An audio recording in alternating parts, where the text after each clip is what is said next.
This is Panfurware LLC. Let that sink in.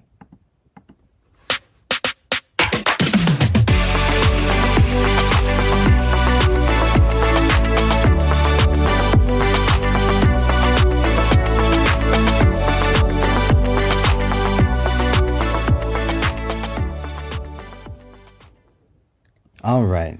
So, this is Panfurware LLC, Let That Sink In. But actually, today's kind of special because it's April Fool's Day. It's April 1st, 2022. And actually, we're doing an Uno reverse card. Tonight is actually about you, Judeanne.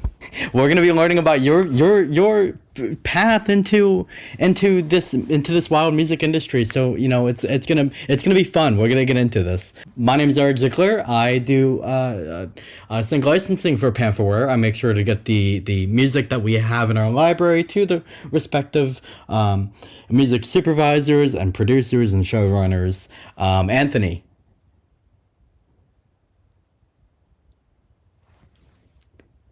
And Anthony may not be able to talk.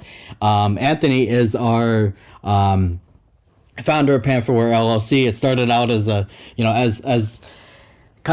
he started out as an IT tech, but then he started going into more of the publishing side of things with music. Started Panfurware, took on Judeanne as well as myself. And Judeanne, go ahead and give yourself a brief intro, and then I have some questions for you that I'm going to get into. Humana.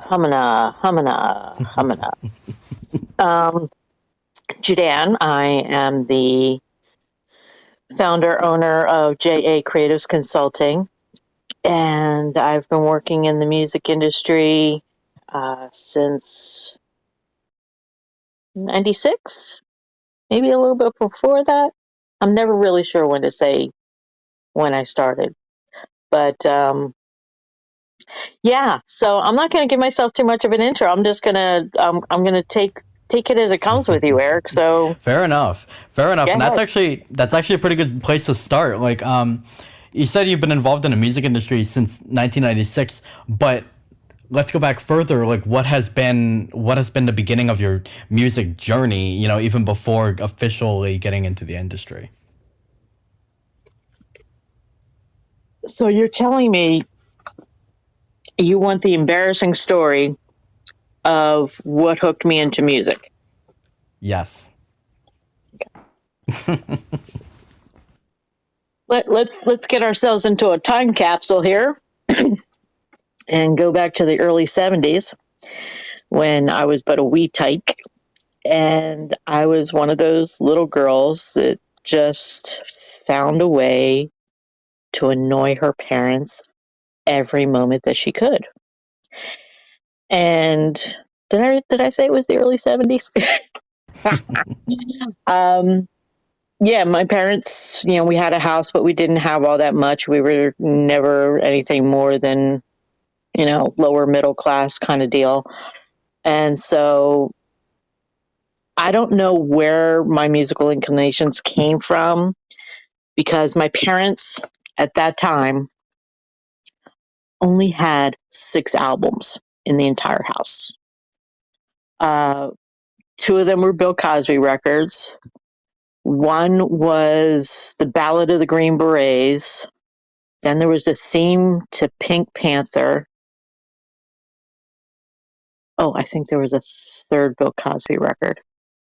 And then we had 2 records by Jim Croce. And I just fell head over heels for Jim Croce. And anytime that I could, whether I had permission or not, I would be putting them onto the turntable and just running around our tiny little house singing the top of my little high-pitched lungs. And I literally was so enamored with Jim Croce that I found out from the liner notes that he lived in the same county that we did.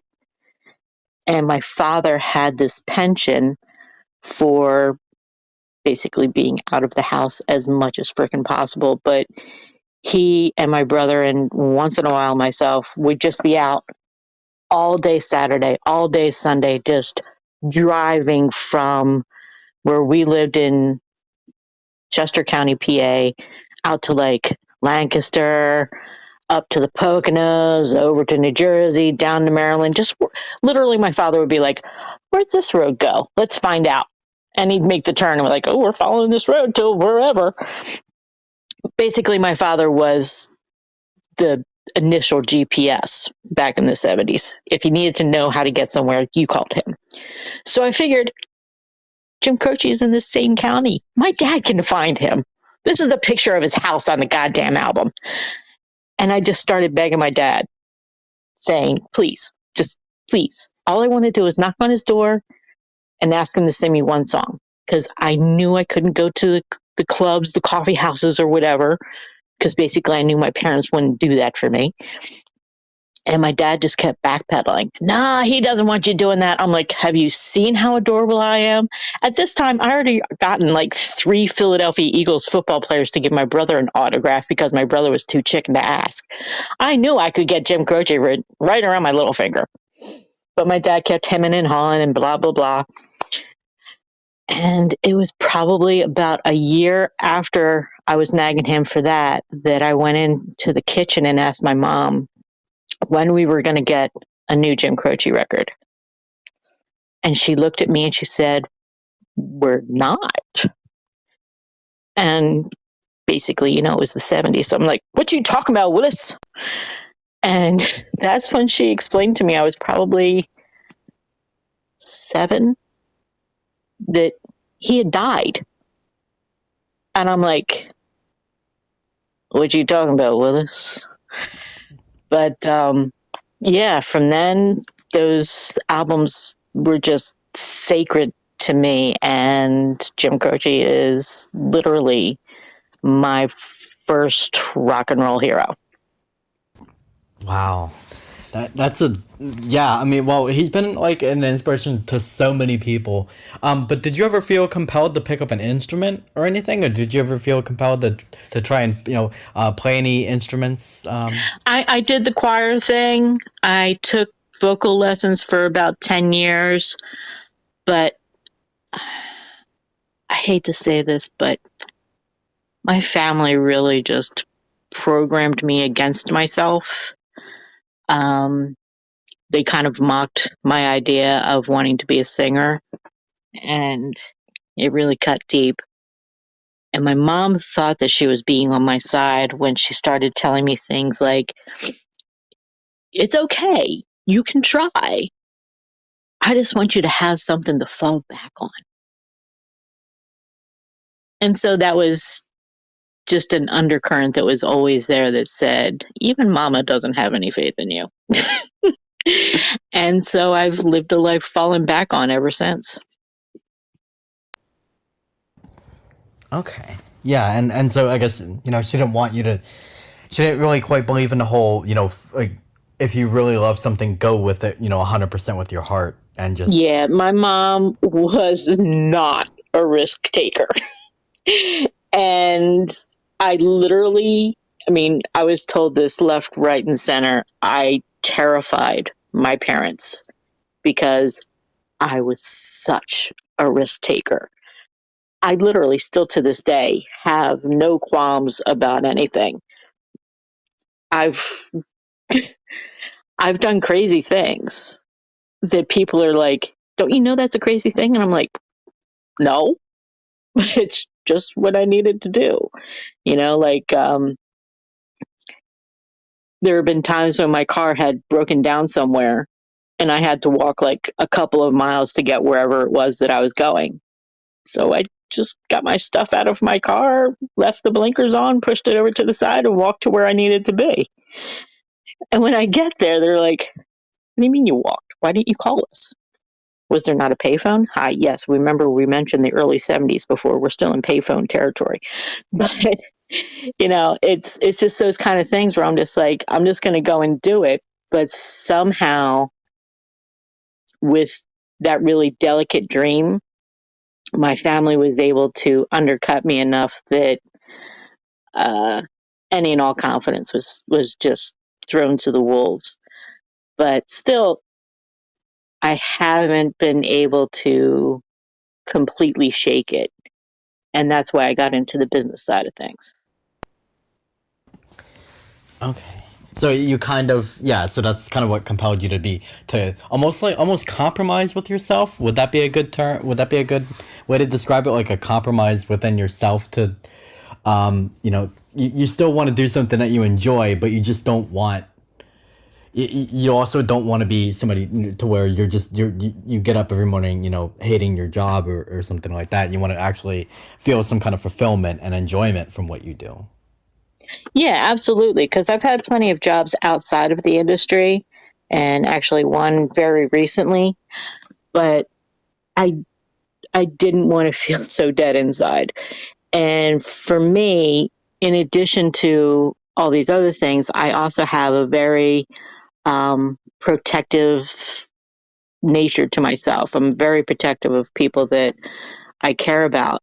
And so musicians always being people that I respect and admire just simply because they did have the courage to go ahead and do what they wanted to do. I feel very protective towards them. So that's where my whole business thing came along. Yeah, and so with that protective nature, having a business where you can, help musicians in some kind of way is kind of comes from that because these musicians, a lot of musicians, and even filmmakers and people of the like, they are risking everything. Like they're putting all their eggs in one basket and just going out and just putting everything on the line in order for to try and have success with the passion and it's still intact. And so I guess what you're with a lot of what you've always tried to do, you want to make sure that they do that, but they also they keep their passion intact, their soul intact, but they also keep their wallet intact. Yeah, because I mean, just like I had my thing with my family, I've been in rooms, classrooms really. Um, when I went back to college, I had to take these like remedial math classes. And I'm like, I've been doing accounting for 10 years. Why am I here? And the teacher was saying the same thing, the professor rather. And it turns out that I landed in this class with all these young women who literally had math phobias. And the professor went around the room saying, introduce yourself, blah, blah, blah, what's your biggest math memory or whatever stupid question they had. And all these girls was like, I had a teacher who insulted me. I always feel dumb with math, blah, blah, blah. And I'm sitting there going, are you kidding me? So I'm like bustling through all the problems that they gave us on the introductory quiz so the professor could get an idea of where everybody was as far as their knowledge goes. Of course, the next class, the professor's just like, we're going to get you out of this class. And I ended up in another class was still filled with girls who were just like, I really don't know what I'm doing with math. It really scares me. And here I am teaching all these girls. I'm just like, boom, boom, boom. It's just that easy. And they're looking at me like, why are you in this class? I'm like, I don't know, but I'm racking up the credits and boosting up my GPA. So I'm happy to stay and help you out.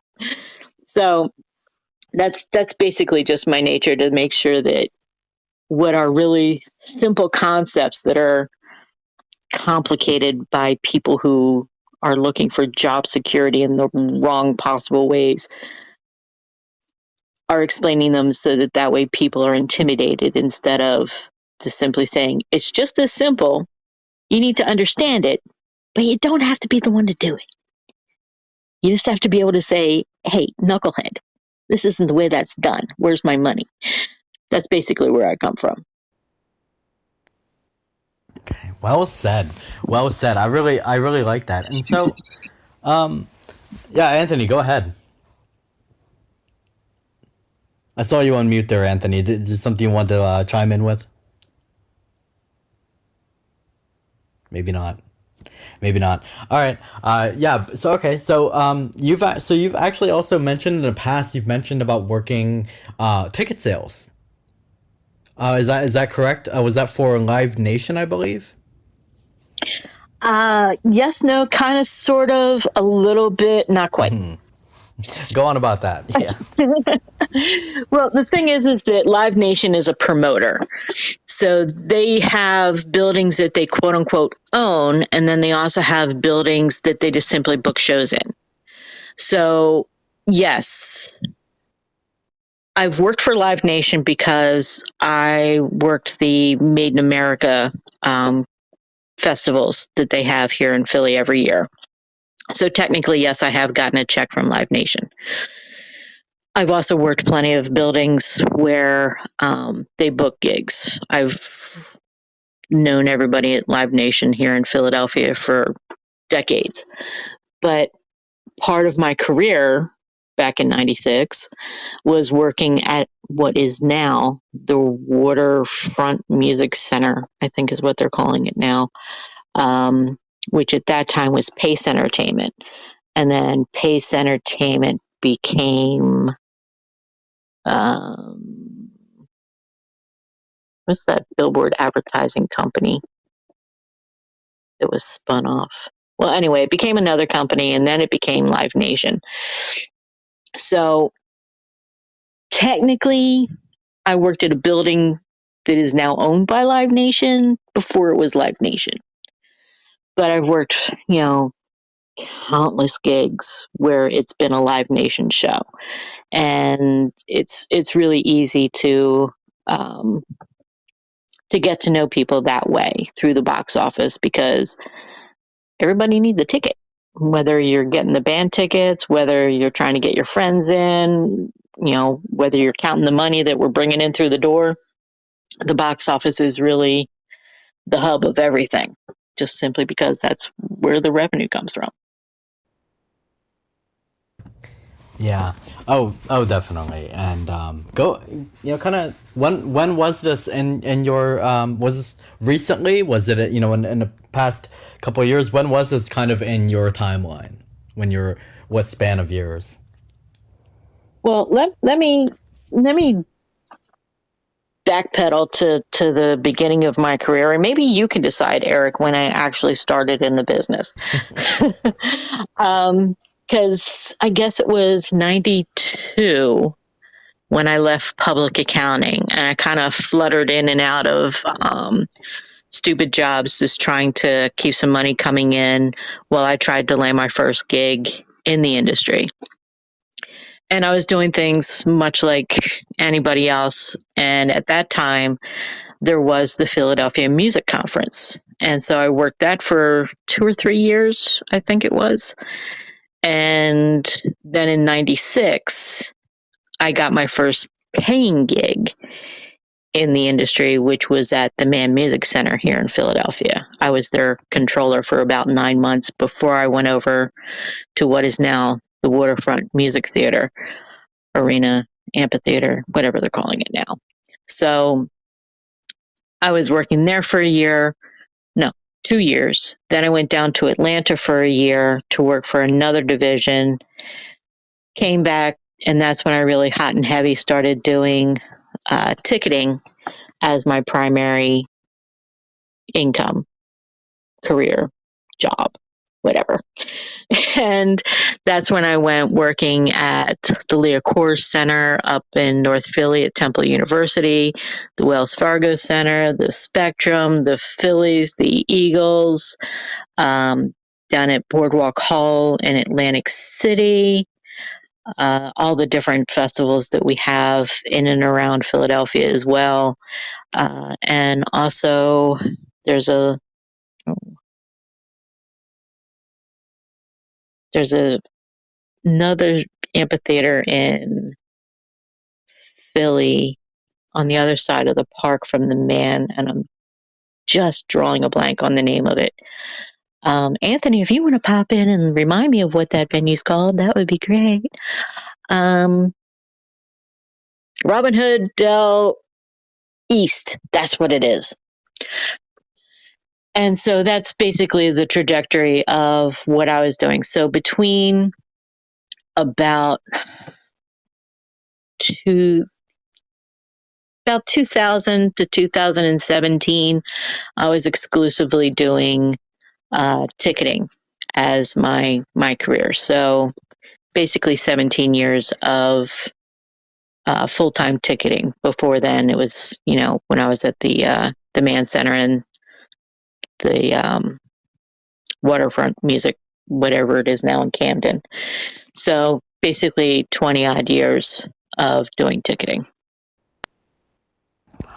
And that's impressive.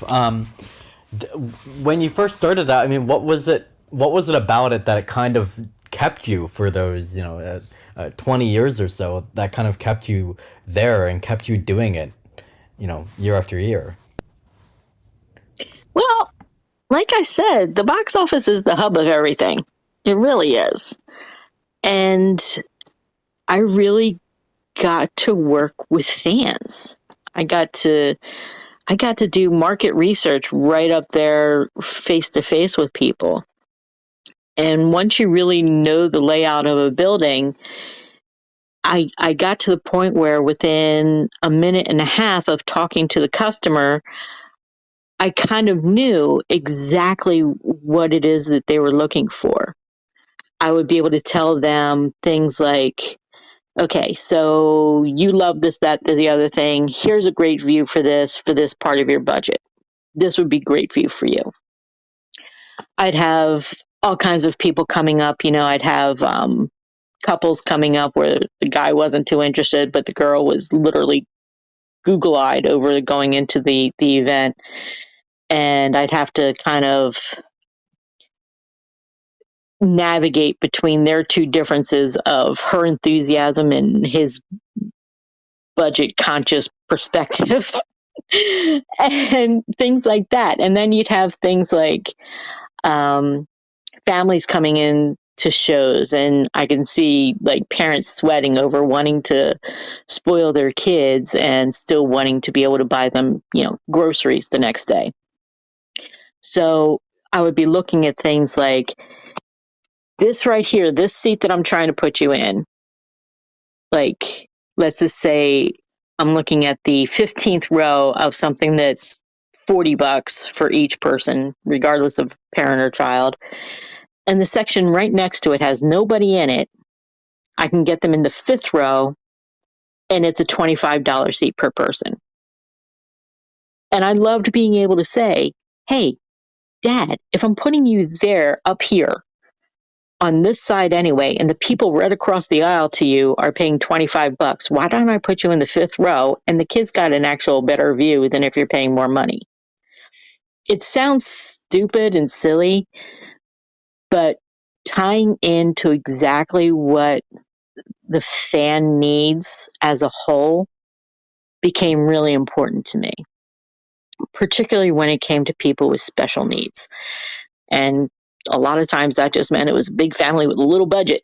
But then you have people with wheelchairs or disabilities, and particularly people who are autistic, who have sensory issues, and just making sure that they're given the care and respect and opportunity for enjoyment that everybody deserves.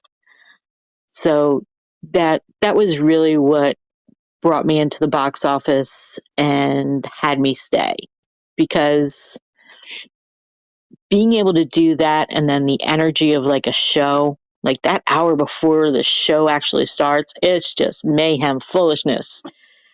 I can tell you right now, there are some box offices that are like maybe a little bit bigger than a Matchbox, but you get to know everybody and everybody's crawling all over each other like puppies in a pen just to get the job done.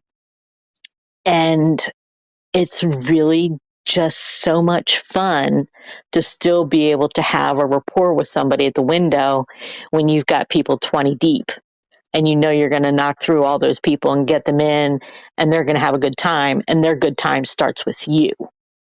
So that's always what really kept me in it.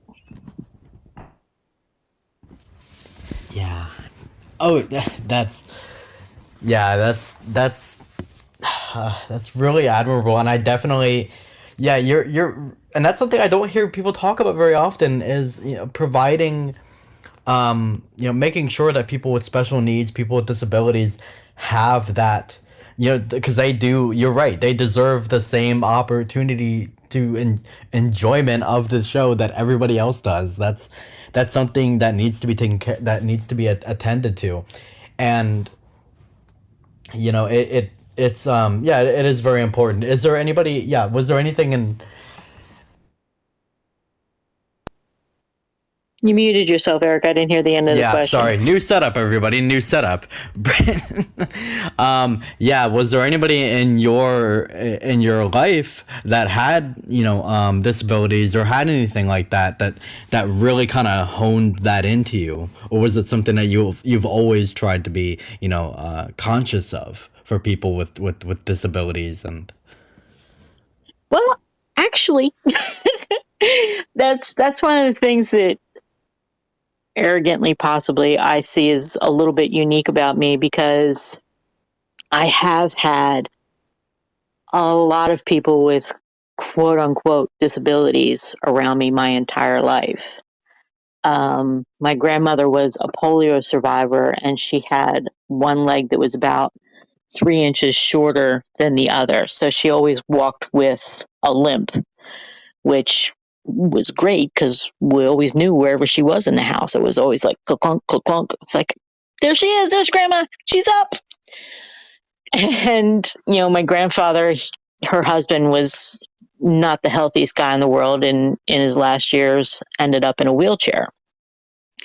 And we actually sold our house and moved in with them when I was about 9 or 10 to help take care of him because, my grandmom had a limp. So it was a great excuse to let my mom go home again, and, we just be one big family unit and take care of each other. And this might explain a lot, Eric, about my personality. But as a kid, before we moved in with my grandparents, our primary babysitter was a kid next door who was about 10 or 12 years older than we were. He was our primary babysitter, and he was blind from birth. And in grade school, there was a boy in my class who had 3/4 of an arm and just little tiny nubby fingers that stuck out.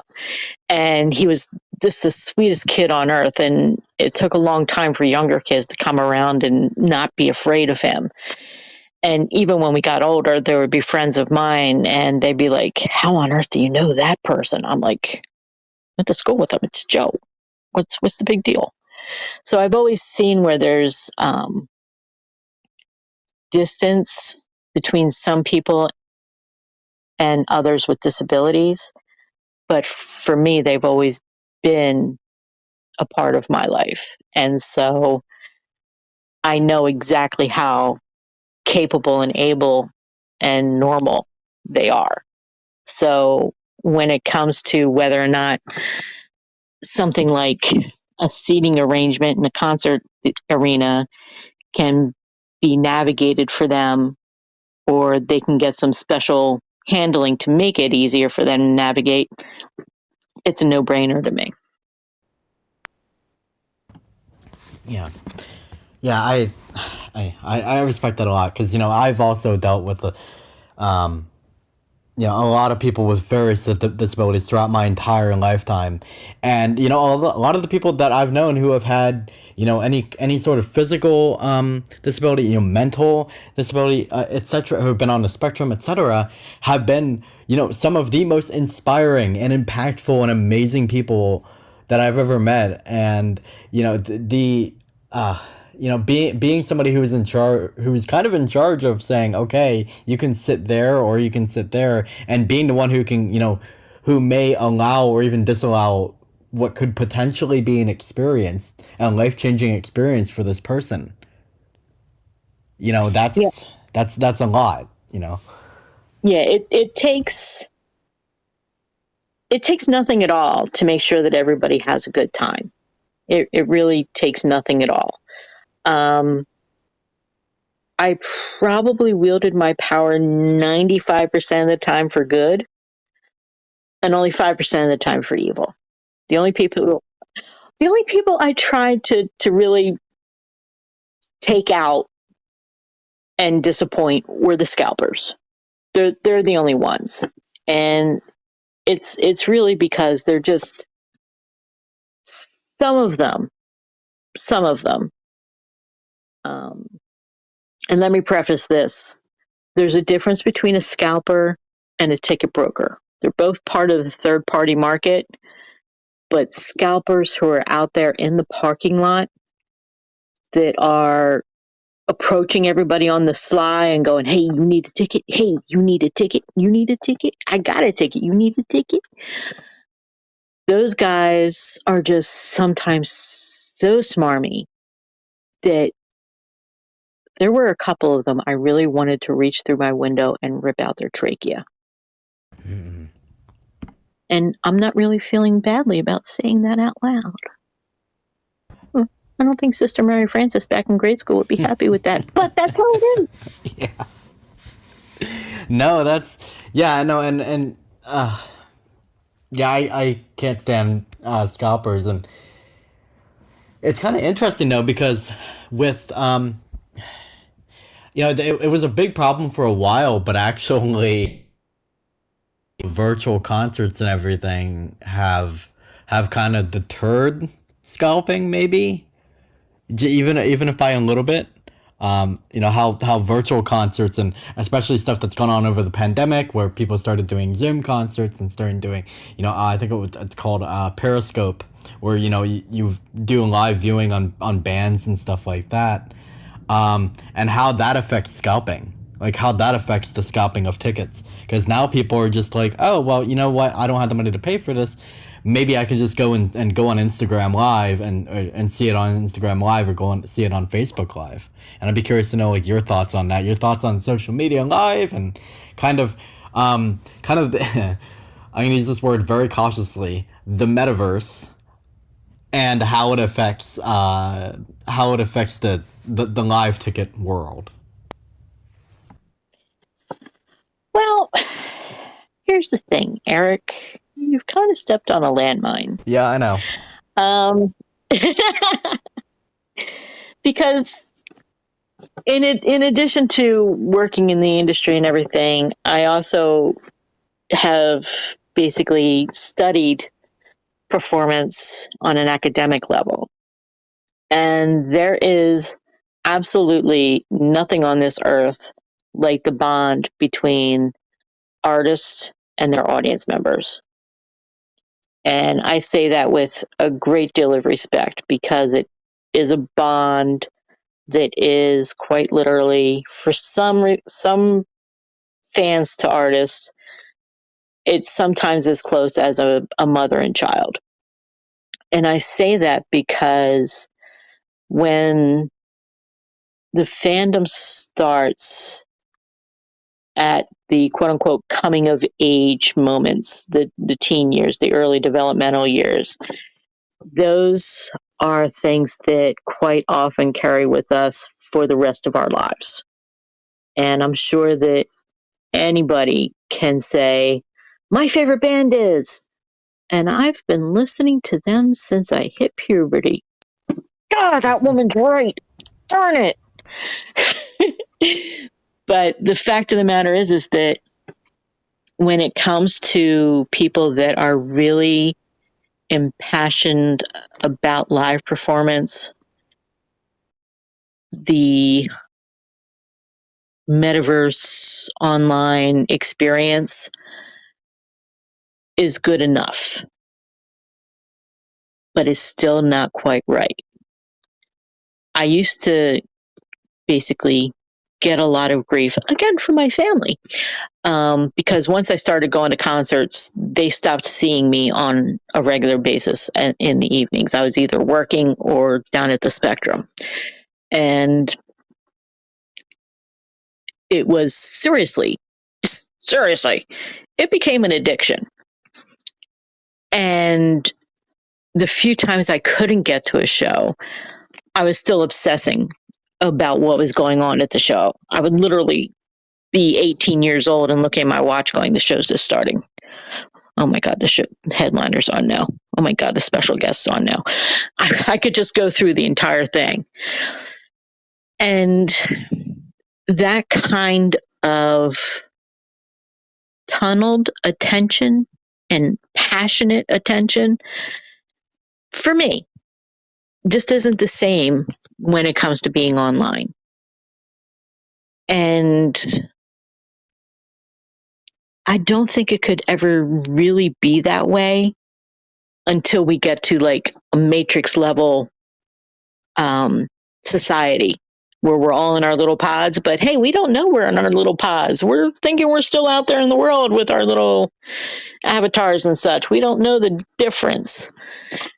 But so long as we know the difference, there's not going to be anything that really equals being there in the quote unquote same room as your musical heroes. There's just really nothing like the fact of knowing that you're sharing the same oxygen that they are, that you're feeling, quote unquote, their vibe, their experience. You know, they're reacting to you, reacting to them, reacting to you, reacting to them, and back and forth. So that's not something that can be recreated with a chat section on a Facebook Live. It's just not going to happen. There's this one particular artist, and I'm sure I've dropped his name plenty of times with you, Eric. His name is Jeffrey Gaines. He's a brilliant singer-songwriter, originally from Harrisburg, has been living here in the Philadelphia area for better than 20 years. And I've seen him perform at every venue here in Philly. And I actually spent the last quarter of 2019 purposely following him all around the Northeast, out into a little bit into the Midwest, and saw about 10 of his shows that way. And then the pandemic hit, and he was so smart. He got right into the Facebook Lives. It was like weeks into it, and he was just like, doing Facebook Lives, people got to keep their money coming in. Come see me on Facebook. And I did. I went and saw it. And I did it because there was a purpose for me doing that road trip with him, and I wanted to see how it compared. And it didn't. It didn't compare at all. And I just don't know how a rabid fan would believe that that kind of experience is quote unquote enough. Somebody who's not so much a fan but just really enjoys it and doesn't really want to leave their house, doesn't want to make the effort, they'll enjoy it. They'll have a great time. A real, true, intensive fan, they're still going to want to be in the same room. And I don't ever see that changing. At least not until I'm in a little box in the ground. Very good point, because I think when you're determining whether you're going to be virtual or whether you're going to be in person, you have to determine, okay, do you have like a whole bunch of like rabid fans, or or do you have a bunch of casual fans, or do you have much more rabid fans? And I think majority of artists have much more devoted rabid fans than they have casual. Because the casual fans are gonna be fine with just catch the Facebook Live event, but it's really those fans that are devoted and dedicated, that are gonna go to your shows, that are gonna pay for the ticket sales, that are gonna buy the merchandise, that are gonna want to get photo ops, that are gonna want to do everything, and those are really gonna be the ones that are going to make up the core of you as an artist, and also your income as an artist. So yeah, I don't think even with all of the haptic feedback that we're coming out with, and the Oculus Rift and the virtual reality, and the countless things that we're coming out with on a technological standpoint to replicate reality, it's never I think we're gonna get like, we can get 90% of the way there, but we're not gonna get 100% of the way there, and it's never going to fully be able to get to, in person level. Like you said, like the Matrix. We're never gonna no matter how technologically advanced things get, it's gonna be a long time, if ever, that we ever really get to replace live music. It's not. There's something about the energy. There's something about the, that bouncing back and forth of, whatever it may be, between fans and the artist, that just can't be replicated.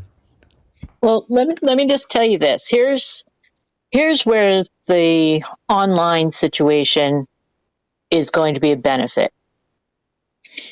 If you're somebody who says, well, first off, there's always going to be artists who make their bones playing out, touring, blah, blah, blah. There's always going to be those live bands that are true, unforgettable live bands. And then there are artists that just want to be in a studio and see what button they can make do what. They want to see what combinations of buttons and twisting and turning and flipping and switching and whatever studios do. They're going to be wanting to play with those. They don't feel comfortable on a stage, and that's fine. Okay. But for those who do go out and play live, let's put this scenario together. If you're someone of possibly my generation who says something along the lines of, I have a live album, why would I want to go to the show? You can stay at home on Facebook Live. Enjoy. Have fun. I'll be getting sweaty at the show. Then there are other situations where I have had people fly in from Ireland. And do you want to guess what band they came to see from Ireland? Eric, take a guess. And any guess of I don't know, a band from Ireland? U2. Exactly. Mm-hmm. I'm looking at people from Dublin going, hey, give me my tickets. And I'm like, you don't get the chance to see them at home? And they're like, no, we don't. Because everybody wants to go see them. Everybody they know is going to their shows at home in Dublin. It was actually easier and cheaper for them to fly to Philadelphia to see U2 here in Philadelphia than to see them at home in Dublin. It was cheaper. Wow. So in that instance, yes, if you need to do a road trip in order to see your favorite band that grew up, 2 miles down the street, then maybe Facebook Live stuff might be good for you. And then there's this other situation. I had somebody, for some reason, I always ended up being the guinea pig, mostly because we were paid by the hour, and I'm like, give me all the hours I can freaking get. I need money. I want money. Give me money. So I would be the poor nut that has to sit in the box office when a show was canceled and say, sorry you didn't get the press release, but the show was canceled. Please forgive me. Don't harm me. Please don't slip my tires. Here's the refund. Have a nice night. You can get the best cheesesteaks here. You can go see this. And if you want to see a guy walking on the street with a parakeet and an iguana on his shoulders, hit South Street. You'll have a great time. Well, one of those shows that I had to work that was canceled was by Depeche Mode. And people are complaining. How do we not know? I'm like, I don't know. What are you going to do all day when you're going to a show besides listen to the radio? Where they're playing the band you love so much all day long. Where they would be announcing that the show was canceled due to things beyond our control. So I had people from Lake Lancaster, which is only like 2 hours away, complain. I had somebody from Ohio complain. And no sooner was I done with the Ohio people that these two wonderful people came up with their suitcases, and I had to tell them that the show was canceled. And I'm like, where are you coming from? And they go, San Paulo. Oh no. I'm like, San Paulo, Brazil? And I go, yo, Ohio, you just got trumped.